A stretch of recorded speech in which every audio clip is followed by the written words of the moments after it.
ಋತುಚಕ್ರ ಆರಂಭ ಆದಾಗ ಅವ್ರನ್ನ ಏನು ಮುಟ್ಟಬಾರ್ದು, ದೇವರ ಸ್ಥಾನಕ್ಕೆ ಹೋಗ್ಬಾರ್ದು, ದೇವರ ಮನೆಯಲ್ಲಿ ಪೂಜೆ ಮಾಡಬಾರ್ದು, ಅಡಿಗೆ ಮಾಡಬಾರ್ದು ಅಂತ. ಅಂದರೆ ಇದರ ಹಿಂದಿನ ಉದ್ದೇಶ ಸ್ತನಗಳ ಬೆಳವಣಿಗೆ ಆಗಬಾರ್ದು ಅಂತೇಳಿ ಅಲ್ಲಿಗೆ ಕಲ್ಲನ್ನು ಬಿಸಿ ಮಾಡಿಬಿಟ್ಟು ಕಲ್ಲನ್ನು ಬಿಗಿಯಾದ ಬಟ್ಟೆ ಕಟ್ಟೋದು. ಅದರ ಜೊತೆಗೆ ಅದು ಯಾವುದು ಅಂದರೆ ಹದಿಹರೆಯಕ್ಕೆ ಬರ್ತಾ ಇರೋಂಥ ಹೆಣ್ಣು ಮಕ್ಕಳಿಗೆ.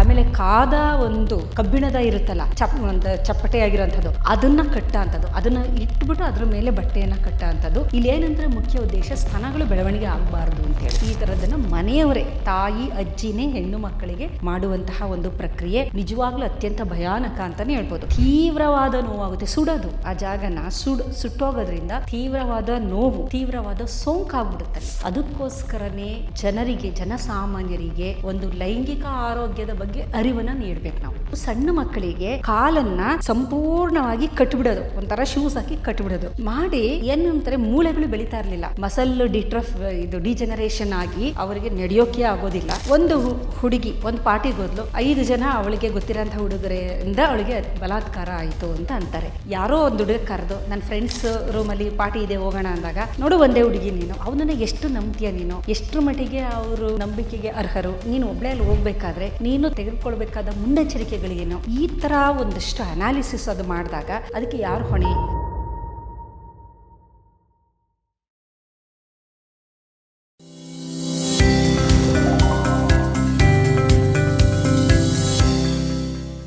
ನಮಸ್ಕಾರ ವೀಕ್ಷಕರೇ, ನೀವು ನೋಡ್ತಾ ಇದ್ದೀರಾ ವಿಶ್ವವಾಣಿ ಹೆಲ್ತ್. ನಾನು ಕೇಶವ್ ಪ್ರಸಾದ್. ವೀಕ್ಷಕರೇ, ಜಗತ್ತಿನ ನಾನಾ ದೇಶಗಳಲ್ಲಿ ಮಹಿಳೆಯರಿಗೆ ಅವರ ಆರೋಗ್ಯಕ್ಕೆ ಸಂಬಂಧಪಟ್ಟ ಹಾಗೆ ಕೆಲವು ಬಹಳ ಕ್ರೌರ್ಯದ ಆಚರಣೆಗಳು, ಪದ್ಧತಿಗಳು ಯಾವ ರೀತಿ ಇತ್ತು ಅನ್ನೋದ್ರ ಬಗ್ಗೆ ಈ ಹಿಂದಿನ ಸಂಚಿಕೆಯಲ್ಲಿ ನೋಡಿದ್ವಿ. ಅದರ ಮುಂದುವರೆದ ಭಾಗವಾಗಿ ಮತ್ತಷ್ಟು ಅಂದರೆ ಈ ದೈಹಿಕ ಶುದ್ಧತೆಯ ನೆಪದಲ್ಲಿ, ಅದರ ಸೋಗಿನಲ್ಲಿ ಮಹಿಳೆಯರ ಮೇಲೆ ಯಾವ ರೀತಿ ದೌರ್ಜನ್ಯ ಆಗ್ತಾ ಇತ್ತು, ಆ ಕ್ರೌರ್ಯ ಯಾವ ರೀತಿ ಇರ್ತಾ ಇತ್ತು ಅನ್ನೋದ್ರ ಬಗ್ಗೆ ಮತ್ತಷ್ಟು ಬೆಳಕು ಚೆಲ್ಲುವಂತಹ ಮಾಹಿತಿಗಳನ್ನು, ವಿಚಾರಗಳನ್ನು ಈ ಎಪಿಸೋಡಲ್ಲಿ ನಾವು ತಿಳ್ಕೊಳ್ಳೋಣ.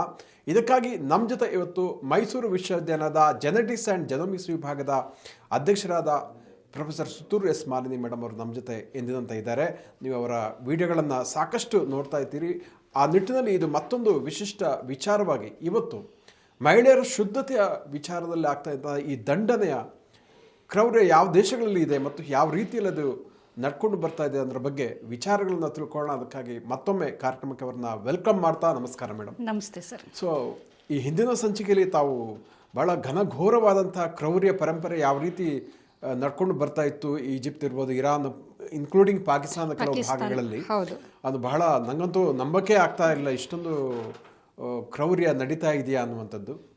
ಸೊ ಅದರ ಮುಂದುವರೆದ ಭಾಗವಾಗಿ ಏನು ಹೇಳ್ತೀರಂತ, ಮತ್ತಷ್ಟು ತಾವು ಹೇಳ್ತೀರಂತ ಹೇಳಿದ್ರಿ, ಏನು ಹೇಳ್ತೀರಿ ಅದ್ರ ಬಗ್ಗೆ ಅಂತ ಹೇಳ್ತೀರಾ ಸರ್? ಈಗ ಕೆಲವೊಂದು ಬೇರೆ ದೇಶಗಳಲ್ಲಿ, ಪ್ರಪಂಚದಾದ್ಯಂತ ಕೆಲವೊಂದು, ಅದರಲ್ಲಿ ಸ್ವಲ್ಪ ಇವೆಲ್ಲ ಹಿಂದುಳಿದ ದೇಶಗಳು ಅನ್ಬೋದು, ಅಥವಾ ಮುಂದುವರಿಯುತ್ತಿರುವ ರಾಷ್ಟ್ರಗಳು ಅನ್ಬೋದು. ಮುಖ್ಯವಾಗಿ ಆಫ್ರಿಕಾದಲ್ಲಿ, ಅದರಲ್ಲಿ ಸೊಮಾಲಿಯಾ ಆಗ್ಬೋದು, ಈಜಿಪ್ಟ್, ಸೂಡಾನ್, ಈ ಎಲ್ಲ ಏನೇನಿದೆ ಈ ದೇಶಗಳು, ಮತ್ತು ಇರಾನ್, ಇರಾಕ್, ಅಲ್ಲೂ ಅಷ್ಟೇ, ಅಫ್ಘಾನಿಸ್ತಾನದ ಕೆಲವು ಭಾಗಗಳು, ಅದರ ಜೊತೆಗೆ ಇಂಡೋನೇಷ್ಯಾ, ಮಲೇಷ್ಯಾ, ಪಾಕಿಸ್ತಾನ್, ಈ ಥರದ ದೇಶಗಳಲ್ಲಿ ಶುದ್ಧತೆ ಅಂತ ಹೇಳ್ತಾರೆ ಅವರು. ಕೆಲವೊಂದು ನನ್ನ ಹಿಂದಿನ ವಿಡಿಯೋದಲ್ಲಿ ಹೇಳಿದ್ದೀನಿ, ಹೆಣ್ಣು ಮಕ್ಕಳ ಹೊರಜನನೇಂದ್ರಿಯಗಳನ್ನು ಕತ್ತರಿಸಿ ವಿರೂಪಗೊಳಿಸೋದು ಅಂತ, ಅದನ್ನು ಶುದ್ಧತೆ ಅಂತ ಅಂತಾರೆ ಅವರು. ಅದು ಒಂದು ಮಾನವ ಹಕ್ಕು ಉಲ್ಲಂಘನೆ ಅಂತ ಅನ್ನೋದಿಲ್ಲ, ಅದನ್ನು ಶುದ್ಧ ಮಾಡ್ತಾ ಇದ್ದೀವಿ ಅಂತ, ಪ್ಯೂರಿಫಿಕೇಶನ್. ಬಟ್ ಅದರ ಹಿಂದಿನ ಒಂದು ಸೋಗು ಏನಿದೆ, ಒಂದು ಗುರಿ ಏನಿದೆ ಅಂದರೆ, ಹೆಣ್ಣು ಮಕ್ಕಳನ್ನು ಬರೀ ಭೋಗದ ವಸ್ತುವಾಗಿ ನೋಡೋವಂಥದ್ದು. ಅವರಿಗೆ ಅವರದೇ ಆದ ಆಸೆ ಆಕಾಂಕ್ಷೆಗಳು, ಅವರಿಗೆ ಆಲ್ರೆಡಿ ಆ ದೇಶದಲ್ಲಿ ಯಾವುದೇ ರೀತಿ ಆರ್ಥಿಕ ಅಥವಾ ಅವರ ಒಂದು ಎಜುಕೇಷನ್ ಅಂತ ಅನ್ಬೋದು, ವಿದ್ಯಾಭ್ಯಾಸ, ಇದು ಯಾವುದು ಎಲ್ಲ ಕಡಿಮೆ ಅಂತ ಅನ್ಬೋದು, ಅದ್ರ ಜೊತೆಗೆ ಶುದ್ಧತೆ ಅನ್ನುವ ಹೆಸರಿನಲ್ಲಿ ಸಂಪೂರ್ಣವಾಗಿ ಲೈಂಗಿಕತೆಯನ್ನು ಅವರಿಂದ ಹತ್ತಿಕ್ಕುವಂತಹದ್ದನ್ನು ಮಾಡ್ತಾ ಇದ್ದಾರೆ. ಇದರ ಮುಂದುವರೆದ ಯಾವುದು ಆಚರಣೆಗಳು ಶುದ್ಧತೆ ಅನ್ನೋ ಹೆಸರಿನಲ್ಲಿ ಇನ್ಯಾವ ಆಚರಣೆಗಳು ಮಾಡ್ತಾರೆ ಅಂದರೆ, ನಮ್ಮ ದೇಶದಲ್ಲೂ ಶುದ್ಧತೆ ಅನ್ನೋದ್ರಲ್ಲಿ ಇದೆ, ಆಚರಣೆ ಮಾಡ್ತಾರೆ. ಏನಂತಂದರೆ, ಋತುಚಕ್ರ ಆರಂಭ ಆದಾಗ ಅವ್ರನ್ನ ಮೊದಲು, ಇವಾಗ ಅದೂ ಇಲ್ಲ ಅನ್ನಿ, ಒಂದು 3-4 ದಿನ ಅವರು ಏನು ಮುಟ್ಟಬಾರ್ದು, ದೇವರ ಸ್ಥಾನಕ್ಕೆ ಹೋಗಬಾರ್ದು, ದೇವರ ಮನೆಯಲ್ಲಿ ಪೂಜೆ ಮಾಡಬಾರ್ದು, ಅಡಿಗೆ ಮಾಡಬಾರ್ದು ಅಂತ. ಅಂದರೆ ಇದರ ಹಿಂದಿನ ಉದ್ದೇಶ ಅವರಿಗೆ ರೆಸ್ಟ್ ಕೊಡಬೇಕು ಅಂತ ಅಷ್ಟೇ. ಅವರು ಸಂಪೂರ್ಣವಾಗಿ ಆ ಸಮಯದಲ್ಲಿ ಅವರಿಗೆ ರೆಸ್ಟ್, ಬೇರೆ ಯಾರು ಅದನ್ನು ಅವರಿಗೆ ತೊಂದರೆ ಕೊಡುವಂಥ ಉದ್ದೇಶ ಇಲ್ಲ, ತೊಂದರೆ ಕೊಡೋದಲ್ಲ, ಇಲ್ಲಿ ಶುದ್ಧತೆಯೇ ಇದು. ಆದರೆ ನೋಡಿ, ನಮ್ಮದು ಎಷ್ಟು ಸಾವಿರಾರು ವರ್ಷಗಳ ಇತಿಹಾಸ ಇದೆ ನಮ್ಮ ದೇಶಕ್ಕೆ, ನಮ್ಮ ಆಚರಣೆಗಳಿಗೆ. ನಮ್ಮಲ್ಲಿ ಶುದ್ಧತೆ ಅಂತ ಹೇಳಿ ಅವರಿಗೆ ರೆಸ್ಟ್ ಕೊಡ್ತಾ ಇದ್ರು. ಆ ರೀತಿ ಬೇರೆ ಬೇರೆ ಸಂದರ್ಭದಲ್ಲಿ ಹೆರಿಗೆ ಆದಾಗ್ಲೂ ಅಷ್ಟೇ, ಆವಾಗ ಶುದ್ಧತೆ ಅಂತೇಳಿ ಅವ್ರನ್ನ ದೇವಸ್ಥಾನ ಅಂದರೆ ಫುಲ್ ರೆಸ್ಟ್ ಅಂತ ನಾವೇನು ಹೇಳ್ತೀವಿ, ಅದಕ್ಕೋಸ್ಕರ ಹೆಣ್ಣು ಮಕ್ಕಳಲ್ಲಿ ನಮ್ಮಲ್ಲೂ ಕೆಲವೊಂದು ಪದ್ಧತಿಗಳು ಜಾರಿಯಲ್ಲಿದೆ. ಆದರೆ ಅದರಿಂದ ಅನುಕೂಲ ಆಗಿದೆ ಹೊರತು ಅನಾನುಕೂಲ ಆಗಿದೆ. ಅದರ ಉದ್ದೇಶ ತುಂಬ ಚೆನ್ನಾಗಿದೆ. ಹೌದು, ಇಲ್ಲಿ ಶುದ್ಧತೆ ಅಂದಾಗ ದೇಹ ಶುದ್ಧಿ ಅಂತ ಅವ್ರು ಮಾಡ್ತಾರೆ. ದೇಹ ಶುದ್ಧಿಯ ಮತ್ತೊಂದು ಭಾಗ ಯಾವುದು ಅಂತ ನಾವು ನೋಡೋದಾದರೆ, ಸ್ತನಗಳ ಬೆಳವಣಿಗೆ ಆಗಬಾರ್ದು ಅಂತೇಳಿ ಅಲ್ಲಿಗೆ ಕಲ್ಲನ್ನು ಕಟ್ಟೋಂಥದ್ದು. ಕಲ್ಲನ್ನು ಬಿಸಿ ಮಾಡಿಬಿಟ್ಟು ಕಲ್ಲನ್ನು ಬಿಗಿಯಾದ ಬಟ್ಟೆ ಕಟ್ಟೋದು. ಅದರ ಜೊತೆಗೆ ಅದು ಯಾವುದು ಅಂದರೆ ಹದಿಹರೆಯಕ್ಕೆ ಬರ್ತಾ ಇರೋಂಥ ಹೆಣ್ಣು ಮಕ್ಕಳಿಗೆ. ಆಮೇಲೆ ಕಲ್ಲುಗಳನ್ನು ಕಟ್ಟೋಂಥದ್ದು. ಆಮೇಲೆ ಕಾದ ಒಂದು ಏನೋ ಕಬ್ಬಿಣದ ಇರುತ್ತಲ್ಲ, ಸಲಾಕೆಗಳು ಅಂತ ಏನೋ ಅಂತೀವಿ, ಅಂದರೆ ಒಂದು ಚಪ್ಪಟೆಯಾಗಿರೋಂಥದ್ದು, ಅದನ್ನು ಕಟ್ಟೋಂಥದ್ದು. ಅದನ್ನು ಇಟ್ಬಿಟ್ಟು ಅದರ ಮೇಲೆ ಬಟ್ಟೆಯನ್ನು ಕಟ್ಟೋಂಥದ್ದು. ಇಲ್ಲೇನಂದರೆ ಮುಖ್ಯ ಉದ್ದೇಶ ಸ್ತನಗಳು ಬೆಳವಣಿಗೆ ಆಗಬಾರ್ದು ಅಂತೇಳಿ. ಕಾರಣ ಏನು ಅಂತಂದರೆ, ಸ್ತನಗಳ ಬೆಳವಣಿಗೆ ಆದರೆ ಅವರು ಆ ಸಮಾಜದಲ್ಲಿ ಗುರುತಿಸ್ಬಿಡ್ತಾರೆ, ಒಂದು ತುಂಬ ಚೆನ್ನಾಗಿ ಕಾಣ್ತಾರೆ. ಅಂದರೆ ಅಟ್ರ್ಯಾಕ್ಷನ್ ಅಂತ ಏನಿದೆ ಅದು ಆಗಬಾರ್ದು ಅನ್ನೋ ಒಂದು ಕಾರಣಕ್ಕೆ ಆ ಥರದ ಒಂದು ಪದ್ಧತಿಗಳನ್ನು ಮಾಡ್ಕೊಳ್ತಾ ಬಂದರು. ಹೆಣ್ಣು ಮಕ್ಕಳನ್ನು ಅವರು ಲೈಂಗಿಕ ದೌರ್ಜನ್ಯಕ್ಕೆ ಒಳಗಾಗಬಾರ್ದು ಅನ್ನೋದು ಉದ್ದೇಶ ಇರಬಹುದು. ಲೈಂಗಿಕವಾಗಿ ಅವ್ರನ್ನ ದೌರ್ಜನ್ಯ ಮಾಡಬಾರ್ದು ಅನ್ನೋ ಕಾರಣಕ್ಕೆ ಅವರು ಇನ್ನೂ ಸಣ್ಣವ್ರ ಥರ ಕಾಣಬೇಕು, ಬೆಳವಣಿಗೆನೇ ಆಗಿಲ್ಲ ಅಂತ ಅಂದ್ಕೊಳ್ಳೋದು. ಈಗ ಸ್ತನಗಳ ಬೆಳವಣಿಗೆ ಅಂದರೆ ಹದಿಹರೆಯದಲ್ಲಿ ಹೆಣ್ಣಾಗ್ತಾ ಇರೋದನ್ನ ಒಂದು ಸೂಚಕ. ಅದು ಆ ಬೆಳವಣಿಗೆ ಆಗ್ತಾ ಇಲ್ಲ, ಆಗಬಾರ್ದು ಅಂತಂದರೆ ಈ ಥರದ ಒಂದೊಂದು ಶುದ್ಧತೆಯ ಪದ್ಧತಿಗಳು ಅಂತೇಳಿ. ಅದು ಎಷ್ಟು ಭೀಕರ ಅಂತಂದರೆ, ಗೂಗಲ್ ಮಾಡಿ ಆ ಇಮೇಜ್ಗಳನ್ನು ನೀವು ನೋಡಿಬಿಟ್ರೆ ನಿಜವಾಗ್ಲೂ ನಿಮಗೆ ಇಷ್ಟೊಂದು ಭಯಾನಕವಾಗಿ ಏನಂದರೆ ಸುಟ್ಟೋಗ್ಬಿಡುತ್ತದೆ. ಆ 2 ಭಾಗಗಳು ಸುಟ್ಟಿ ಒಂಥರ ಅದೇನಾಗುತ್ತೆ ಅಂದರೆ ಫೈಬ್ರೋಸಿಸ್. ಇಲ್ಲೇನಾಗುತ್ತೆ, ಈ ಕೊಲಾಜನ್ನ ತುಂಬ ಜಾಸ್ತಿ ಬಿಡುಗಡೆಯಾಗುತ್ತೆ ಆ ಜಾಗದಲ್ಲಿ. ಅದೇನಾಗುತ್ತೆ, ಗಟ್ಟಿ ಆಗಿಬಿಡುತ್ತದೆ, ಎಲಾಸ್ಟಿಸಿಟಿ ಇರೋದಿಲ್ಲ ಅಲ್ಲಿ, ಗಟ್ಟಿಯಾಗಿ ಸ್ಕಾರ್ಗಳು ಫಾರ್ಮ್ ಆಗಿಬಿಡುತ್ತೆ. ಈ ಫಿಮೇಲ್ ಜೆನೈಟಲ್ ಮ್ಯುಟಿಲಿಯೇಷನಲ್ಲೂ ಅಷ್ಟೇ ಸ್ಕಾರ್ ಫಾರ್ಮ್ ಆಗಿಬಿಡುತ್ತಲ್ಲಿ. ಆಮೇಲೆ ದೇಹದಲ್ಲಿ ಇನ್ಫ್ಲಮೇಟರಿ ಸೈಟೋಕೈನ್ಗಳು ಜಾಸ್ತಿ ಬಿಡುಗಡೆಯಾಗುತ್ತೆ, ದೇಹದಲ್ಲಿ ಉರಿಯೂತ ಉಂಟಾಗುತ್ತೆ, ರಿಯಾಕ್ಟಿವ್ ಆಕ್ಸಿಜನ್ ಸ್ಪೀಷೀಸ್ಗಳು ಜಾಸ್ತಿ ಆಗುತ್ತೆ, ಇನ್ಫೆಕ್ಷನ್ಗಳು ಜಾಸ್ತಿ ಆಗುತ್ತೆ. ಈ ಥರ ನಾನಾ ರೀತಿಯ ತೊಂದರೆಗಳನ್ನು ನಾವು ನೋಡ್ತಾ ಬರ್ತೀವಿ. ಜೊತೆಯಲ್ಲಿ ಇಲ್ಲೇನಾಗುತ್ತೆ ಅಂದರೆ, ಉದ್ದೇಶ ಏನು ಅಂತಂದರೆ ಲೈಂಗಿಕ ದೌರ್ಜನ್ಯಕ್ಕೆ ಒಳಗಾಗಬಾರ್ದು, ಸಮಾಜದಲ್ಲಿ ಅವರು ದೊಡ್ಡವರಾಗಿದ್ದಾರೆ, ಆಕರ್ಷಣೀಯವಾಗಿ ಕಾಣಬಾರ್ದು ಅನ್ನೋ ಒಂದೇ ಒಂದು ಕಾರಣದಿಂದ ಶುದ್ಧತೆ ಅಂತ ಹೇಳಿ ಈ ಥರದ್ದನ್ನು ಮನೆಯವರೇ, ತಾಯಿ ಅಜ್ಜಿನೇ ಹೆಣ್ಣು ಮಕ್ಕಳಿಗೆ ಮಾಡುವಂತಹ ಒಂದು ಪ್ರಕ್ರಿಯೆ ನಿಜವಾಗ್ಲೂ ಅತ್ಯಂತ ಭಯಾನಕ ಅಂತಲೇ ಹೇಳ್ಬೋದು. ಇದರಲ್ಲಿ ಏನೇನಾಗುತ್ತೆ ತೊಂದರೆ ಅಂದರೆ, ಮೊದಲನೇದಾಗಿ ಅವರಿಗೆ ತೀವ್ರವಾದ ನೋವಾಗುತ್ತೆ, ಸುಡೋದು, ಆ ಜಾಗನ ಸುಟ್ಟೋಗೋದ್ರಿಂದ ತೀವ್ರವಾದ ನೋವು, ತೀವ್ರವಾದ ಸೋಂಕಾಗ್ಬಿಡುತ್ತಲ್ಲಿ. ಆ ಗಾಯ ಕಟ್ಟಿಬಿಡ್ತಾರೆ, ಅದು ಸೋಂಕು ಆಗಿ ಆ ಮಕ್ಕಳಿಗೆ ನೋವಿರುತ್ತೆ, ಸೋಂಕಿರುತ್ತೆ.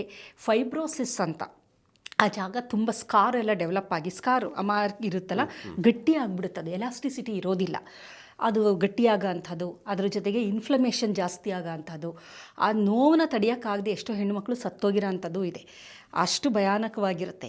ಅದಾದ ನಂತರ ಇದು ಈಗ ಈ ಪ್ರೋಸೆಸ್ ಮಾಡ್ತಾರಲ್ಲ, ಮುಂದೆ ಮದುವೆಯಾಗಿ ಮಗು ಆದಾಗ ಅವರಿಗೇನಾಗುತ್ತೆ ಅಂದರೆ ಬ್ರೆಸ್ಟ್ ಡಿಫಾರ್ಮ್ ಆಗೋಗ್ಬಿಟ್ಟಿರುತ್ತೆ.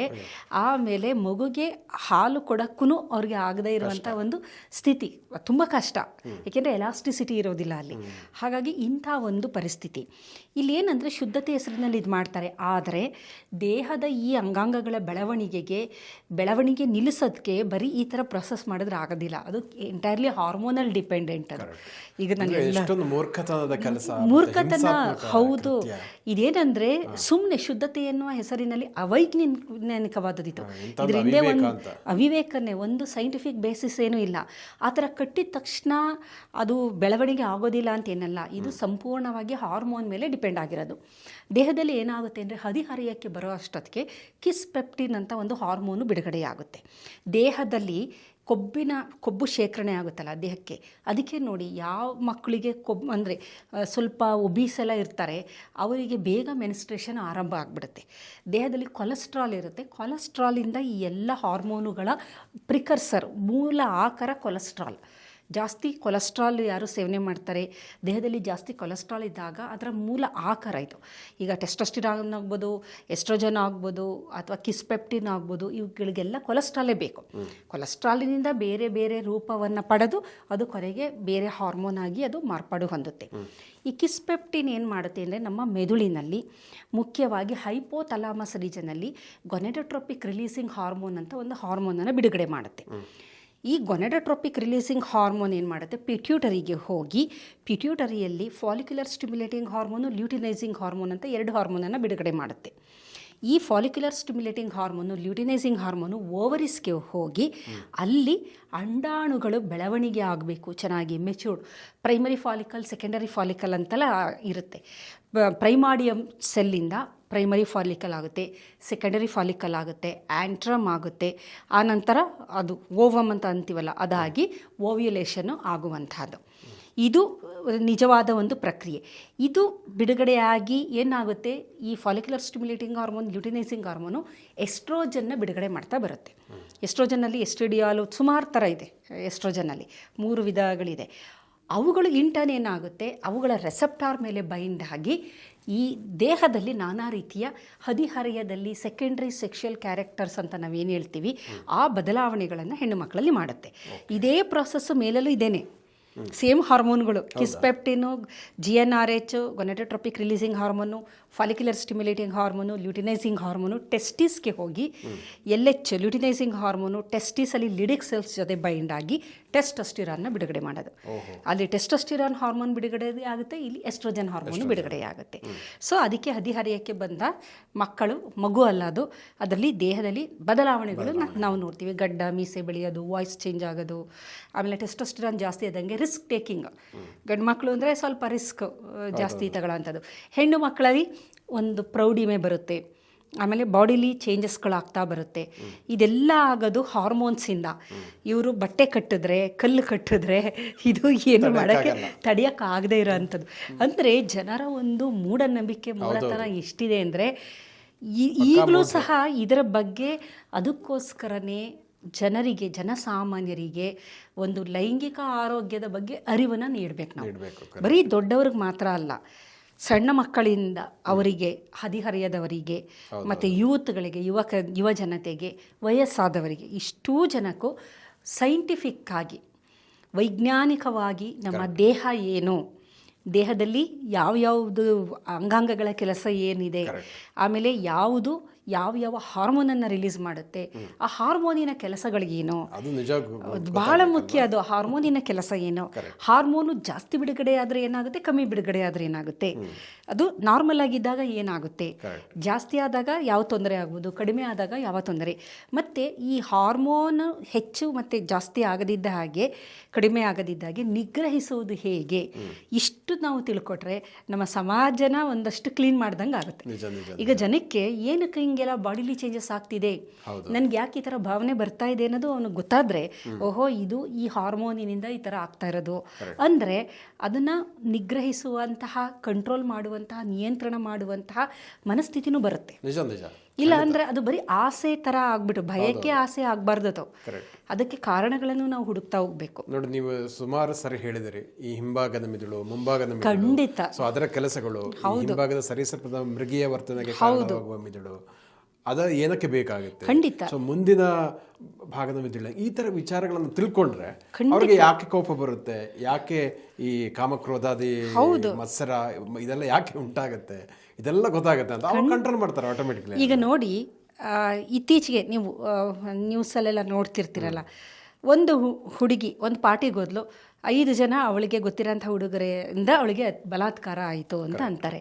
ನಿಮಗೆ ಮುಂಭಾಗದ ಮೆದುಳು ಆ್ಯಕ್ಟಿವೇಟ್ ಆಗಿದ್ದಿದ್ರೆ, ಆಗಿದ್ದಂಥ ಪಕ್ಷದಲ್ಲಿ ಯಾರೋ ಒಂದು ಹುಡುಗ ಕರೆದು ನನ್ನ ಫ್ರೆಂಡ್ಸ್ ರೂಮಲ್ಲಿ ಪಾರ್ಟಿ ಇದೆ ಹೋಗೋಣ ಅಂದಾಗ ಮುಂಭಾಗದ ಮೆದುಳು ಆ್ಯಕ್ಟಿವೇಟ್ ಆಗಿ ಹೇಳ್ತಾ ಇತ್ತು, ನೋಡು ಒಂದೇ ಹುಡುಗಿ, ನೀನು ಅವನನ್ನು ಎಷ್ಟು ನಂಬ್ತೀಯ, ನೀನು ಎಷ್ಟರ ಮಟ್ಟಿಗೆ ಅವರು ನಂಬಿಕೆಗೆ ಅರ್ಹರು.